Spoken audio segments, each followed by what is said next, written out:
Hi, this is Growing Up Aspen, Joiners Table podcast with Andy Collin and Chris Pomeroy. And today we're joined with Lisbeth Odén.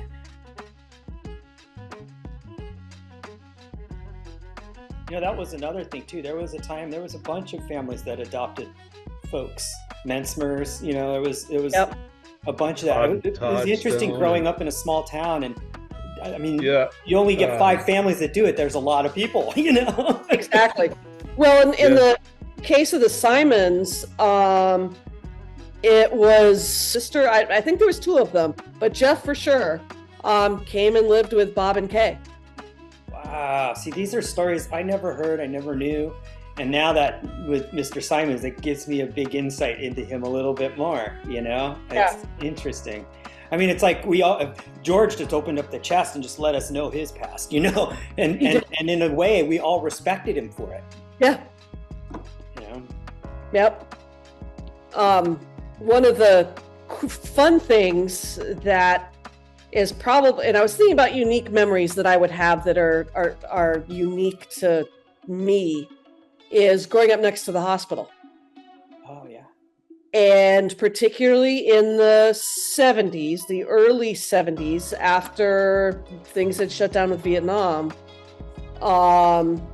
if there had to be an air evac, it was a Huey that came in. Oh, wow. And I learned to hear, because they would come up from across Hunter Creek. Yeah. So where our house was right at the base of Hunter Creek. So I would hear that flop, flop, flop, flop, flop, unique sound of a Huey coming. My dad could be doing whatever he was, and I'd go and tell my dad, I'm like, there's a Huey coming in. So my nickname got to be Radar in my house. Radar O'Reilly. They're coming. Because I could hear the helicopters coming in. But when the helicopters weren't there, of course it wasn't, it was this big open space that was basically connected to my front yard without any kind of fence or anything else like that. Oh, wow. So you could literally see it. The heliport was an extension of my yard. And I learned how to ride a bicycle on the H of the helipad. That's awesome. Because it was a nice flat open space. Yeah. And it's also where I learned to do donuts in my car. Was on the helipad at the hospital. Mine was buttermilk parking lot. Oh, there you go. But I mean, who can say they learned how to do donuts on a helipad where 10 minutes earlier a Huey had just landed? That's funny. But that was super interesting, just to be, and I think it hits me more now. I just got done binge watching Magnum PI. Uh-huh. And of course, a lot of that transitions from Vietnam. Yeah. And then it inspired me to listen to his book, which I did. And there was a lot of recollections of his service in Vietnam, as well as his friends that went off. And it really made me think about how that affected our generation. Yeah. Yeah. Our parents, I don't know the age group of your parents, but my parents were both World War II. My parents were kids in World War II. So they Okay. they were raised during all that stuff. Right. And my dad was old enough to be deployed to Korea. Yes. But he got a deferment because he was in medical school. No, backwards. I'm going backwards. He was old enough to go to World War II. Wow. But he got a deferment because he was in medical school. So then when Korea came up, he got called in and was in a MASH unit in Korea. Wow. Hey, what did he think of MASH, the TV show? That was like my family's favorite show. It hit too close to home for him. Oh, really? Wow. He couldn't watch it. He had, what I didn't realize until much later was he had PTSD from it. Yeah. Oh, I'm sure. Dave talks about George all the time, where he, it took a while, and now that he's with Kathy, it's like, oh my God, he's such a difference. And kids, it's like, man, he is just a changed person. It's pretty amazing to see, And I never knew that my dad had PTSD. It never showed up. Yeah. But he's like, the humor is irreverent. We didn't have fun like that. It wasn't funny. There was nothing funny about Korea. Right. And then there was the MASH exhibit at the Smithsonian. And one year for XEd, we had the opportunity. Somehow my parents got me out of XEd because we were able to go to Washington, D.C. And my parents were able to get me in. We were able to do all this really amazing stuff in D.C. With senators and whatnot. And we went to the Smithsonian Museum, which had a MASH exhibition there. And he really didn't want to go through, but we talked about it, and he finally said, okay. And I'll never forget it. It's as clear as a bell in my brain. And we were walking down the hallway, and there were all these pictures on the side, on both sides as you were walking. And he stopped and just went white as a sheet looking at this one photo. Wow. He's like, that's me. Wow, that's amazing. Wow. Yeah. Oh my He God. could tell that it was him. And I'm like, do you want the photo? He's like, absolutely not. Wow. I've got enough memories. And he left the exhibit. He turned around and left.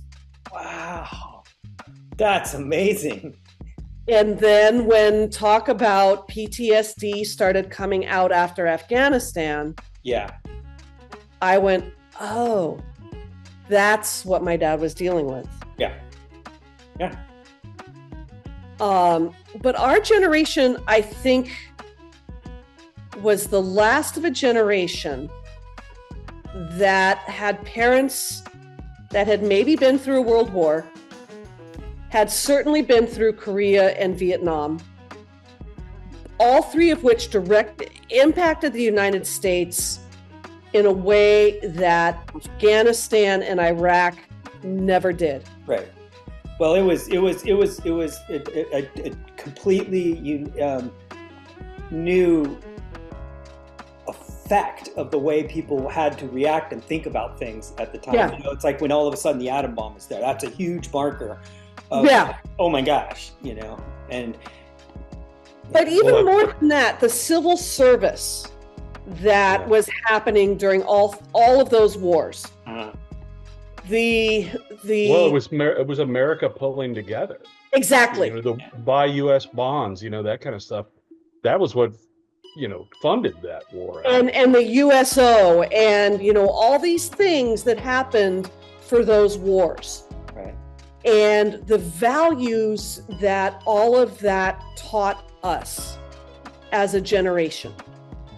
And I look at my son, who's 19 years younger than I am. And yes, he was raised with a lot of that because he was raised in Aspen and by my parents. But he still is missing it. Right. And Chris, all that money, your kids are missing it. And I look around all the kids, and they don't know what it was like to grow up post-Vietnam, and parents shell-shocked from Korea and World War I and II. Well, it's a totally different world now. And, it brings me back to George Burson's class. I think he was the one that clued me into this. But he was saying Vietnam was the first war that was televised. Right. So before, you had stories of grandpas that were brave enough to tell it. Or I shouldn't say brave, that's a terrible way to say it, but that were okay with saying it. Yeah. A lot of them never talked about it because it was so terrible. Yeah. But then here comes Vietnam, and it's on the 5 o'clock news every day. And there's pictures of people getting shot in the head, and there's pictures of people being lit on fire. And, all of a sudden America and people in cages and had to look at it and think, this is terrifying. This is horrible. What kind of a species are we? We could do this to ourselves. It was 9/11 every single night. Yeah. What, 6 years? Yeah. That's what I was going to say is that you had a kid early in life, right? Like how old were you when you had a kid? You were 19. You were what? 19. 19. So you were young, and that's kind of an interesting thing too, because being a mom at 19, that also throws a whole nother ripple into the world and experience of learning and all that stuff. Oh, yeah. And I feel like, it's also interesting too, is when you have a kid that's young enough, when you're that young, your later years, you tend to, it's not like your buddies, but there's, you know what I mean? There's a certain sort of connection that's a little, because you're closer, there's a little, you're still younger. It's not like you're too old. You know what I mean? Like my wife's family is generations. So she's got 7 kids, and you've probably got a generation with each. So her parents were my grandparents' age. Her oldest sister was my mom's age. Got it. So there was a lot of it was kind of a big span in between. Right. And when you're close, there's not just a team thing that happens, but a connection that happens. Oh, absolutely. But yeah, growing up in Aspen in the time that we did, and that's part of why I wanted to bring up the whole Vietnam thing and the generation thing. There were people there that had been through a lot of this. And so the respect that we had for our elders and the older folks in town, we had our veterans, George Burson, and I know there were more. We also had a lot of Europeans that were like, oh, Europe is all screwed after World War II. Let's get out of here. And they all moved to Aspen because it was just like living in the Alps. And so we had a whole group of folks that I remember you could hear, Swedish, you could hear German, you could hear French, Austria. You could hear, the Schlaffers and Biegers. Yeah. 2 prime examples. The Nostals and the Nostals. Yep, exactly. Yep. And even Pelletiers. Yeah, the Pelletiers and Olivier. Yeah. Because his Coons, from France. The Coons that owned the restaurant up on Buttermilk, I want to say, or Thai Hack. That was the Andre Pelletiers. Kuhn. That was the Pelletiers. No, that was Andre Kuhn. Oh, okay. They owned another one. And Roger, I think, was his younger brother.